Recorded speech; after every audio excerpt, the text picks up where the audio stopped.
কাতার ও ইরাকে অবস্থিত মার্কিন সামরিক ঘাঁটিগুলো লক্ষ্য করে ক্ষেপণাস্ত্র হামলা চালিয়েছে ইরান। খবর আল জাজিরার। কাতারের রাজধানী দোহার আকাশে একাধিক বিস্ফোরণের শব্দ শোনা গেছে। আল উদেইদ ঘাঁটির দিকে লক্ষ্য করে ক্ষেপণাস্ত্র নিক্ষেপ করা হয়েছে বলে প্রতিবেদনে বলা হয়েছে।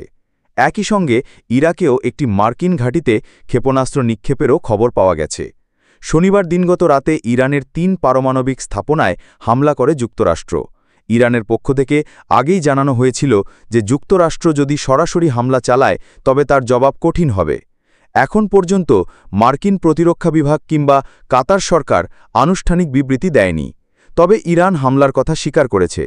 আল উদেইদ ঘাঁটিকে ঘিরে উচ্চ নিরাপত্তা সতর্কতা ইতিমধ্যেই আরোপ করা হয়েছিল।